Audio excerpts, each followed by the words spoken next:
Fuck what you thought I'd do without you. I'm so much better like you never met me. I'm doing anything I want to. I'm going 0 to 80, so when you see me talk to stranger.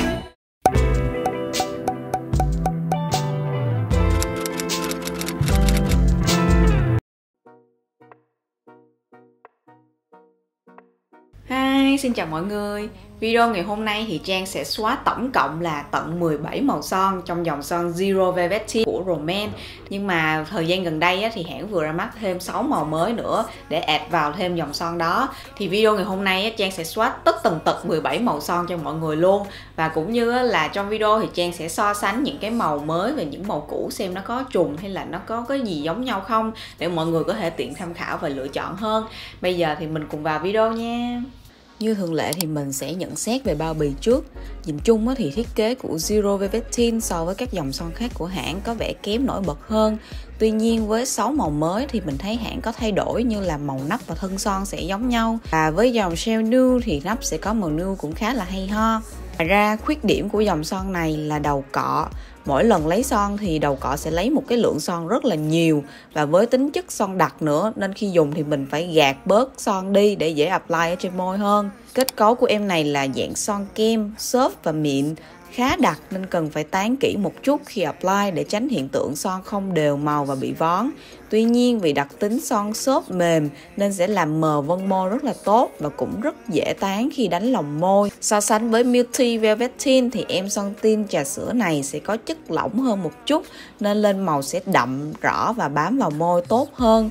Trong khi đó thì chất của See-Through Matte Tint sẽ là đặc nhất và hơi dễ vón, gây hiện tượng son lên môi không đều màu, và độ bám cũng là kém nhất trong 3 dòng. Độ bám của Zero Velvet Tint sẽ không cao so với các dòng son tint bóng khác của hãng. Son sẽ có transfer ra thành cốc, thành ly và cũng khá là dễ trôi khi ăn uống đồ dầu mỡ. Do đặc tính son sẽ không khô hoàn toàn trên môi nên việc dễ gây dính lung tung cũng có thể đoán trước được ha. Tuy nhiên với các màu son đậm hơn thì mình thấy là lớp stain sẽ để lại trên môi rất là đều và khá là đậm. Tiếp theo thì mình sẽ swatch 17 màu của dòng son này cho mọi người cùng tham khảo. Tùy vào thiết bị bạn đang xem thì màu son sẽ có sự khác biệt nho nhỏ một chút nha. Đầu tiên thì mình sẽ swatch 6 màu mới nhất là màu 12 đến 17. Trong đó màu 17, 18 sẽ là hai màu thuộc bộ sưu tập Shell Nude. Màu 12 là tông đỏ cam nhưng không quá chói. Màu này sẽ làm tổng thể gương mặt tươi tắn hơn và cũng hợp khi dùng với mặt mộc nữa nha. So với màu 1 và màu 2 cùng là tông ấm thì màu 12 sẽ có sắc cam và sắc đỏ nhiều hơn.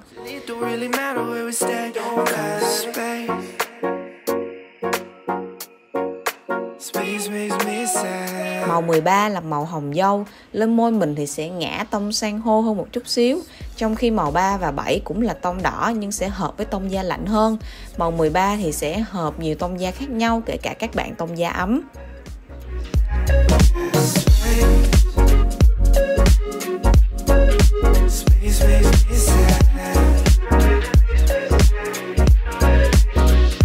Màu 14 cũng là một trong những màu mình yêu thích nhất trong dòng son này. Thoạt nhìn thì có vẻ khá giống màu 10 nhưng màu 14 này theo mình thì sẽ trầm hơn một chút xíu và cũng hay ho hơn.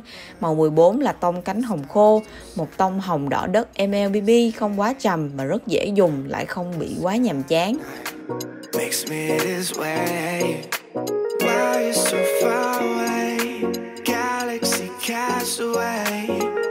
Màu 15 sẽ rất hợp với các bạn tông da ấm. Đây là tông cam cháy có sắc vàng và sắc nâu. Tùy vào sắc tố môi của bạn thì son sẽ lên ánh nâu nhiều hay là ít. So với màu 4 của Multi Velvet Tint thì em này sẽ ánh vàng cam nhiều hơn một chút xíu. Lên môi mình thì màu này sẽ ngã sang tông cam có một xíu ánh vàng nha.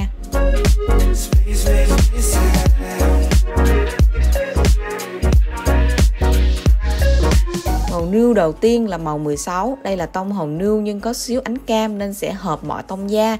Khi lên môi cũng không quá bợt nên nếu muốn make up tự nhiên thì mình dùng em này thôi cũng ok. Hoặc nếu thích thì mình có thể mix thêm một màu đậm hơn ở lòng môi cũng rất là xinh.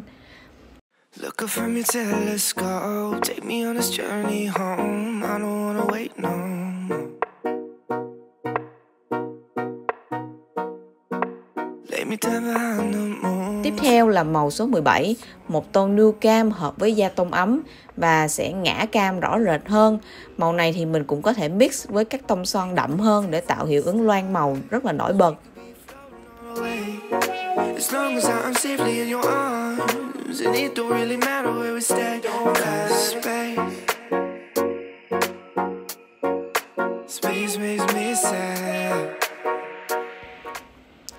Bây giờ Trang sẽ swatch 11 màu cũ cho mọi người cùng tham khảo luôn nha.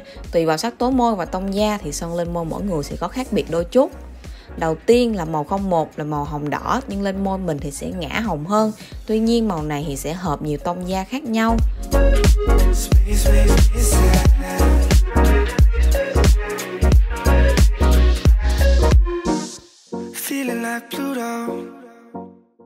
Màu 02 là tông đỏ cam nhưng sắc độ đỏ không quá đậm.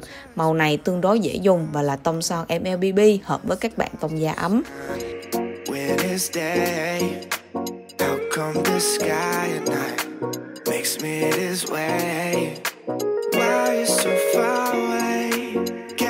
Màu 03 là màu đỏ thuần, không bị ngã cam hay hồng quá, nên bạn nào đang tìm tông son đỏ nổi bật và không bị base hồng thì có thể thử em này nha.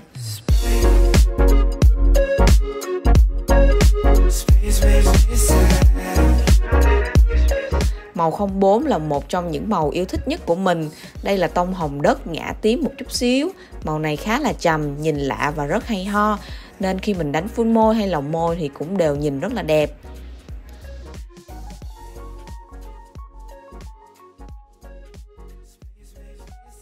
Màu 05 là một trong hai màu bestseller của bảng màu cũ. Em này là tông cam đỏ gạch trầm ấm, rất tôn da và nổi bật vừa đủ. Vào mùa thu tới thì mình nghĩ em này chắc sẽ rất là được nhiều bạn yêu thích.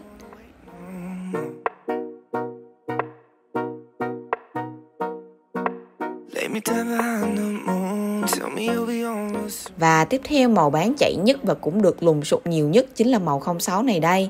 Một màu đỏ trầm, đỏ đất siêu đậm và cá tính. Đánh full môi thì trông cực kỳ nổi bật luôn và rất là tôn da cũng như trắng răng. Tuy nhiên khi mà đánh full môi màu này thì mọi người nên make up một chút xíu và chọn nền đừng có quá trắng nha. Nếu không thì nhìn sẽ bị hơi chỏi da.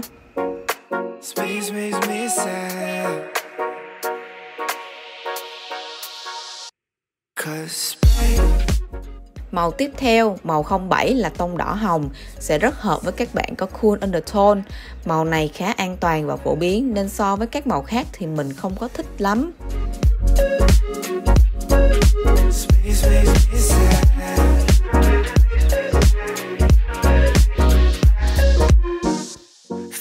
Màu 08 khá giống với màu 04, tuy nhiên thì màu 08 sẽ ngã tím nhiều hơn và có chút xíu ánh đỏ nữa.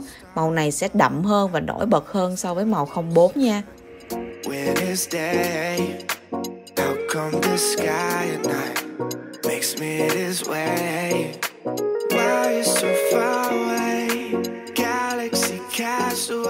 Màu 09 chính là màu hồng sữa dâu đúng điệu.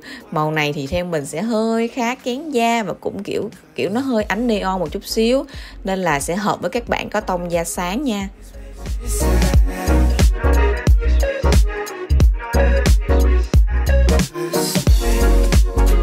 Màu 10 là một màu đỏ sáng, kiểu tông màu MLBB, rất dễ dùng và không kén da.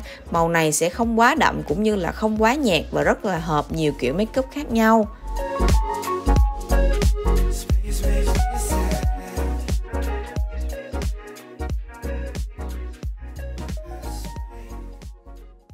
Cuối cùng màu 11 là tông đỏ thuần. Cá nhân mình thì thấy em này cực kỳ giống với màu 03 ban nãy luôn.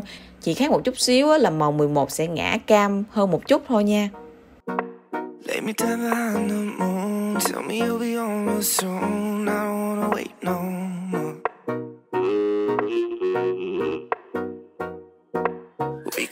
sau khi mà xóa xong 17 màu thì môi của Trang cũng hơi bị rát một chút xíu.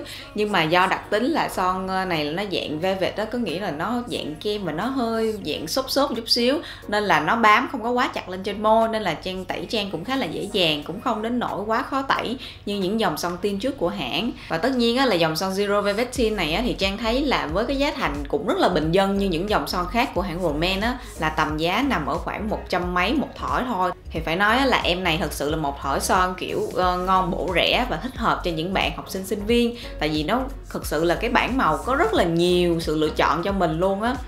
Rồi, và nếu mọi người thích video này thì đừng quên like và subscribe channel của Peach & Coffee và follow Instagram của mình nha.